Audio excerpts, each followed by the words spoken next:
One of the most versatile power tools you can have in your shop is a bandsaw.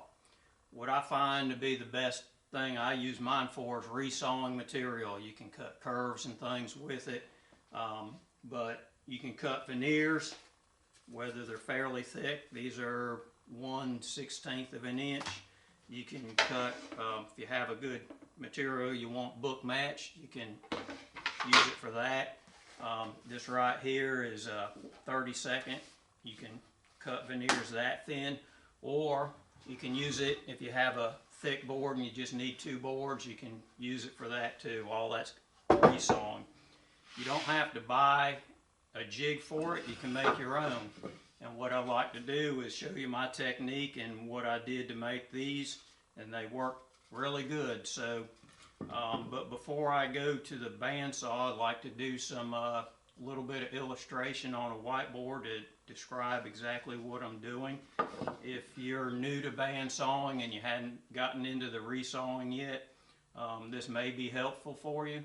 So stay with me and I'll move on to the whiteboard and describe what I'm doing with these before I go to the bandsaw and show you how I set it up.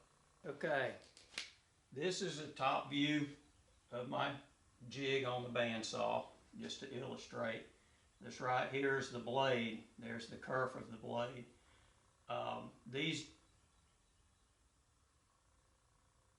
This portion of the jig is rounded over with a center line.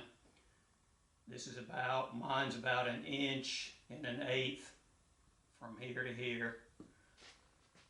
So what this gives me the ability to do, if I have a piece of material, before I hit this blade, so that the tip of my teeth are in this center line. And if I bring a piece of material in here, what this allows me to do is ride this curve until this board is right where I want it on that center line. So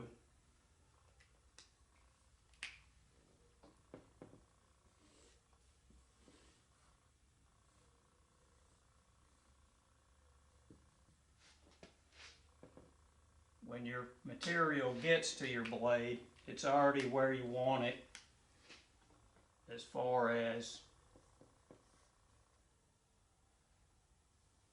this distance that you're looking to cut your thickness. So once you get it, once it rides up here,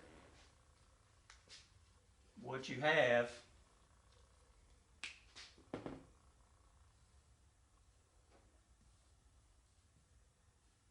is your blade cutting. You have your piece of material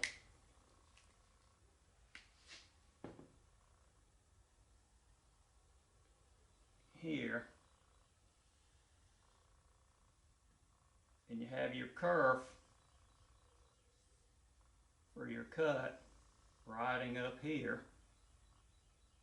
So this point right here is a pivot point, and what that allows you to do is adjust your material for the drift of the blade, and you don't have to worry about anything fighting against that drift.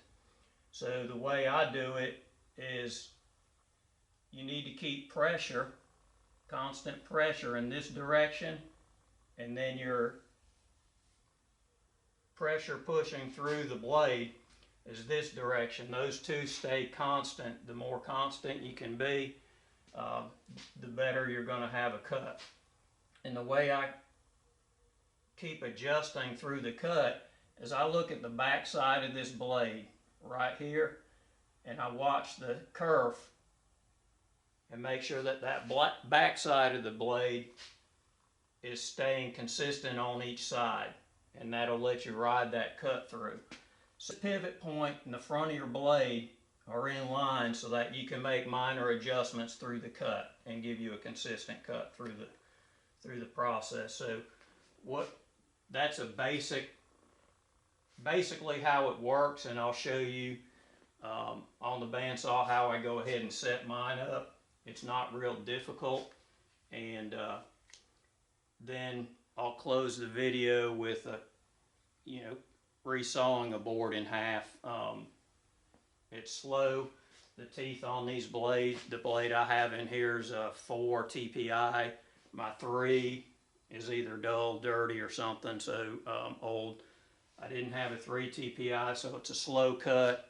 And that's the other thing, is as you learn to do this, you'll learn how to go through. Sometimes it'll cut faster depending on material, and sometimes it's a little bit slower. But the biggest thing you want to do is be consistent with your pressures.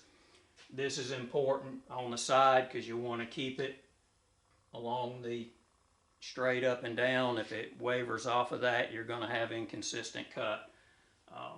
Also, making these, my video about flatness, straightness is just as important, so you want all of your stuff flat and straight. So let's move on to the bandsaw. I've made 2 different heights of these. I think this is 12 inches, this is 6 inches. This bandsaw has a capacity to go ahead and resaw pretty high. I don't use this often, but I have used it before on some materials. We'll show you how to set this up. Like I said, this being straight is very important. It's important too that you understand your equipment and how to set it up and how it works. I'm not going through the setup. I'm just showing how to do the resawing. So I'll pull this in tight so I can show you the process of just setting it up, and then we'll show you some cutting. So the first thing we're going to do when we set this up is, I've got a center line down here that's my pivot point. We're going to bring this in, and I'm going to line up the very front of my teeth on that line. And then I just use some C-clamps to clamp this thing to the fence.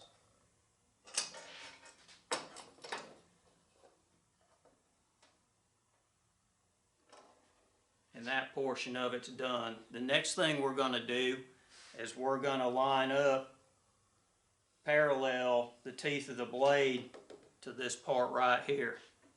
So the way I go about setting up the blade parallel, of course everything's tensioned properly, is I bring this in as close as I can get it without touching the teeth. And then I just eyeball this adjustment. So I hadn't found a good way to go ahead and bring this in with a measurement, because the blade will flex too much. So when I think I'm there, I lock this down and I just bring my blade in, or bring the jig in, and see if I'm hitting any teeth at the bottom before the top. And if I am, I go ahead and readjust to compensate for that. You can really get this tuned in just by eyeballing it. It takes a little bit of practice, but it can be done. Of course, depending on your saw, depends on how well that can be done. I think we're probably right on the money right there.